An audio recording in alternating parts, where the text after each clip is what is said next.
I am a role model, an educator, and the enforcer of ethics and empathy.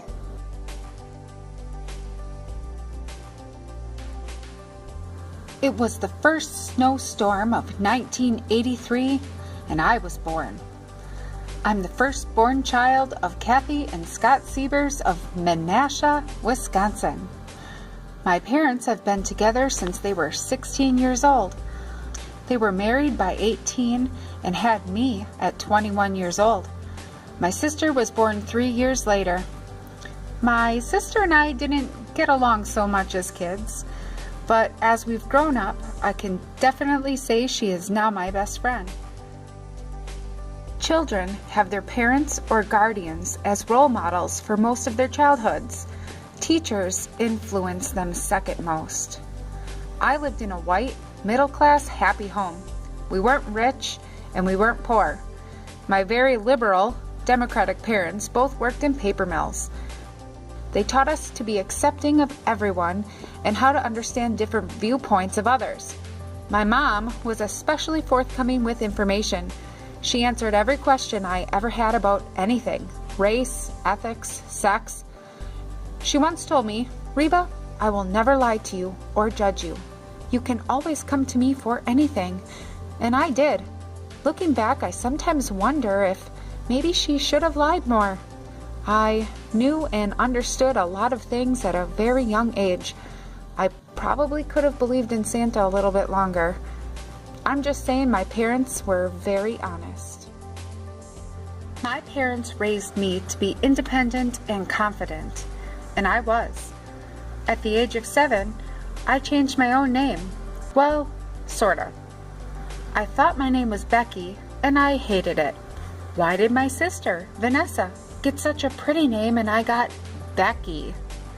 Anyway, my parents, being the liberal free spirit type, let me choose my new nickname. Short for Rebecca, I chose Reba. If anything taught me how to be independent and confident, it was my parents, empowering me to make that choice as a child. And I've always had a passion for art. This only grew in high school when I won an art contest and was interviewed by the local news. By the time I graduated high school in 2002, I already knew I would go on to pursue the arts. Although I was comfortable as myself, I was incredibly accepting and humble.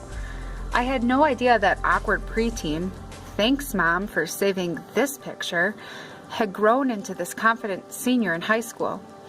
I think a big part of my independence was my ability to travel and see the world at a very young age. My parents further instilled my independence by sending me on a plane, alone, at age 10 to visit my grandparents in Las Vegas, and again in high school to the Bahamas.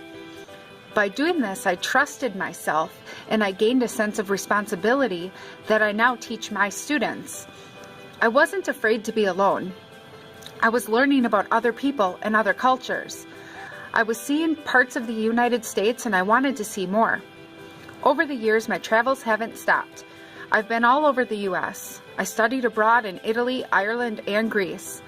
My favorite trips have always included nature and the outdoors. My husband and I have traveled to Montana and West Virginia. I believe a huge part of my teaching style is preparing students to become travelers, whether they're navigating their own life independently or actually seeing the world. When I teach them how to work independently and communicate with others appropriately, I am building lifelong skills of responsibility. I have to admit, when I started college, I wasn't planning on being an art teacher. When I walked into graphic design orientation and found out it was entirely digital, I walked out.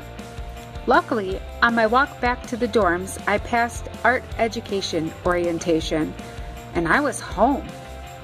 College was fun, sometimes too much fun. This was about the time I met my now husband, Jake. But you know what? I also worked very hard, and that C-average student from high school graduated college with high honors.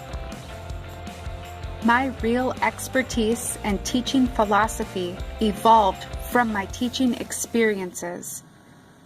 My diverse teaching experiences as an educator have prepared me for the diverse needs of my students today.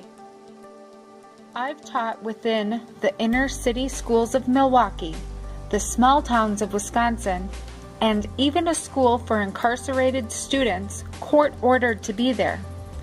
One thing all of those schools have in common: diversity. I learned about diverse cultures, families, and trauma.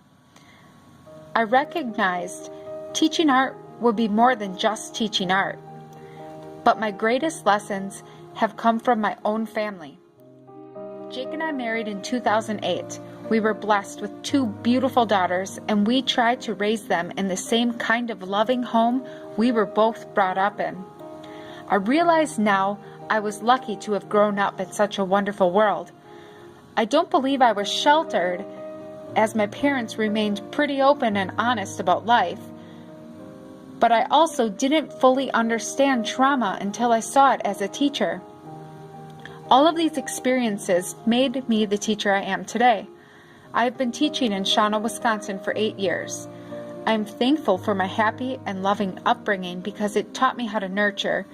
I'm grateful for my parents for modeling compassion and communication, for which I learned empathy and understanding.